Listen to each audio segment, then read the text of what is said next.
Did you see that exploding star last night, Edward? Yes, it was quite beautiful. It was a wonderful display of God's glory. After seeing the event, I was compelled to go into prayer and praise for His work. Such events only work to strengthen and solidify my faith in the triune God of the Bible. I think you missed the true beauty of the event, for it was a wonder of the natural world. An unthinking series of physical causes on display in true sensible grandeur. There is no supposition necessary. That was the only God to me, matter and energy working together to create galaxies, life and so on. I really cannot understand your primitive religious commitments and how they survive in someone as learned as you. I beg to differ, for it seems to me, on your suppositions, that not only could there be no beauty, but no intelligible basis for anything at all. That is, if I grasp your views correctly. Are you game for a debate, Russell, my old friend? That depends. Do you trust empirical evidence? I trust my senses, sure enough, as I believe them to be a revelation from God, but at this crucial juncture, it is essential we properly define our terms and lay out our definitions. So to begin, would you say that all our knowledge begins at the level of percepts? Yes, I would. Would you agree that percepts themselves are constituted by a combination of various sensations? That is, that they are a bundle of sensations. I would agree to that as well, not to interrupt your questions, but I cannot help but wonder how you came to be an empiricist. Were you not a presuppositionalist at one time?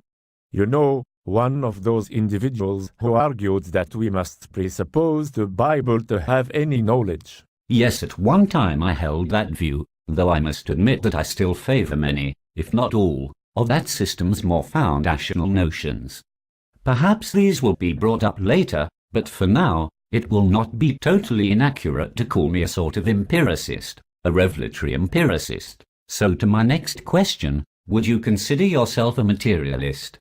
One who believes that all things are reducible to matter? Indeed I would, but I would prefer the term physicalist, since I affirm not only matter, but also various types of fields and energy types to be essential in understanding the nature or reality. Would you say that matter, or the most basic physical constituents of reality, whatever they might be, are mind-independent, self-sustaining, philosophically fundamental, and irreducibly basic? So long as I understand you correctly, I am in agreement with that definition. Though, Edward, I think that mind must be fully defined before I can fully assent to a term like mind-independent. Too true, Russell. So would you agree to that a mind is a consciousness or awareness divided into the categories of primary and secondary consciousness? The former dealing with sense experience or perception, and the latter dealing with concept formation and higher-level thought function? Yes, I would. Could you explain to me your view of consciousness in relation to physicalism? Do you believe consciousness is reducible to physical phenomena, while why not? I believe that the physical world existed before consciousness, and then eventually, through evolution and the forming of certain arrangements of matter, consciousness emerged. I do not believe that awareness of matter is itself matter. But whether or not consciousness is considered physical is going to depend on exactly what physical means. I would consider anything that is caused by the physical to be physical. And I believe that consciousness is caused by the physical. Physical here should mean exactly what we have agreed to under the philosophical definition of material or physical, which was a self-sustaining, mind-independent, basic, and fundamental substance. Now I have a few questions about your answer. First, what do you mean when you say that consciousness emerged? This is important in light of the various types of property dualisms within the field of the philosophy of mind. Second, are you saying then that because consciousness is caused by the physical, that it is of the same metaphysical type as its physical causes, thus indicating consciousness to be itself physical or material? In regards to your first question, I say that consciousness emerged because, as I said, at one point it did not exist, and then at a later point it did exist. There was no awareness, and then there was awareness. In regards to your second question, I would say that there is a causal relationship between our brains and our awareness. If this implies that consciousness is not metaphysically distinct from the cause, then it was not. Also, could you further explain to me the distinctions made in the property dualism you mentioned? Well, to briefly explain property dualism, also known as non-reductive physicalism, I should first mention that the view is very common amongst many biologists and philosophers, perhaps the most notable being Donald Davidson.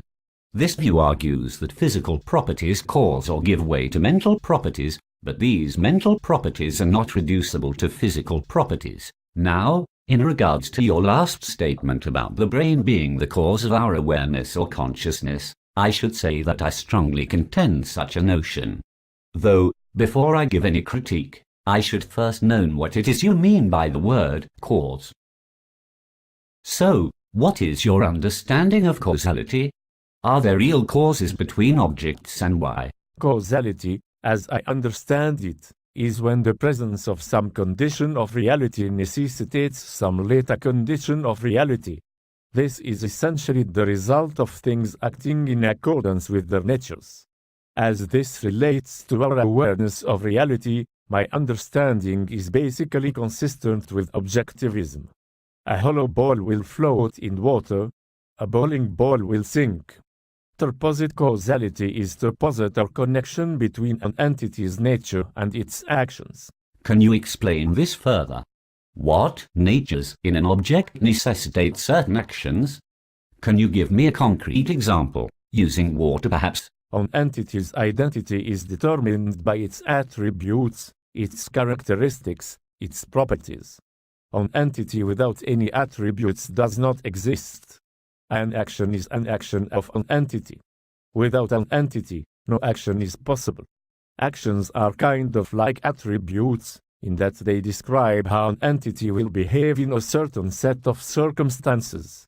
Water is made of matter, and is attracted to the earth because bodies of matter are attracted to each other. An entity can only do one thing in a given set of circumstances. To reject causality is to suggest that entities have unlimited actions possible to them in a given set of circumstances. Even if you do not think that causality necessarily follows from the law of identity, belief in causality is justified by observing how things act the same way across time, and how similar entities act similarly. Do you know this by simply observing the identity, and therefore attributes, of the different bodies of matter, or is this based on the observation of how the bodies relate to one another? I know that bodies of matter are attracted to each other because I observe bodies gravitating toward one another. Observing a single body of matter without relation to other bodies will not reveal this quality. If this doesn't answer your question, then I don't think I understand it. I think you have answered my question sufficiently in regards to causality. Let me return then to questions regarding consciousness and the physical world.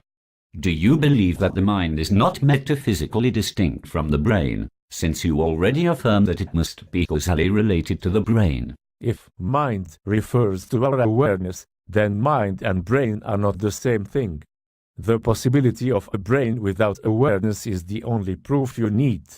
However, I believe that our awareness is determined by, and only by, our brain, and that our brain is determined by various biological and environmental factors. Do you believe that the mind is not something invisible, unextended, and immaterial, but rather empirically verifiable and material? Does this mean that the mind and brain are the same thing? Awareness itself is not an object. It cannot be seen as we can see, for example, someone's brain. We have no means of seeing someone else's mind, even if we can in theory recreate the contents of their minds by observing their brain. But we can see our own minds in the sense that we can be aware of our awareness. In this sense, my own mind is empirically verifiable to me. Ultimately, though, awareness is difficult to put into a category, but I would sooner label it as an action or an attribute rather than an entity.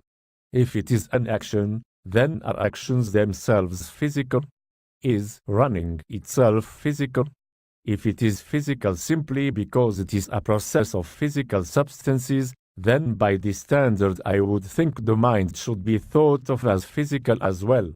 If running is not physical, then I fail to see the point of making a distinction. Thank you for your answers so far. I believe I am better grasping your position. Why are you an atheist? I am not a theist because I haven't been presented with any good reason to believe in any kind of God or gods. Additionally, different people mean different things by God, and I would need a good non-contradictory definition/description of him/her/it before belief could even be possible. What do you think is the greatest problem, philosophically speaking, for Christian theism as a system claiming validity? It's really hard to pinpoint one. There are big philosophical issues such as the problem of evil. And then there are the more specific issues like how a virgin could give birth or how water could turn into wine. But if I had to pick one thing, I would suggest that Christianity is a horrible violation of Hakim's Raisa. It creates more problems than it supposedly answers.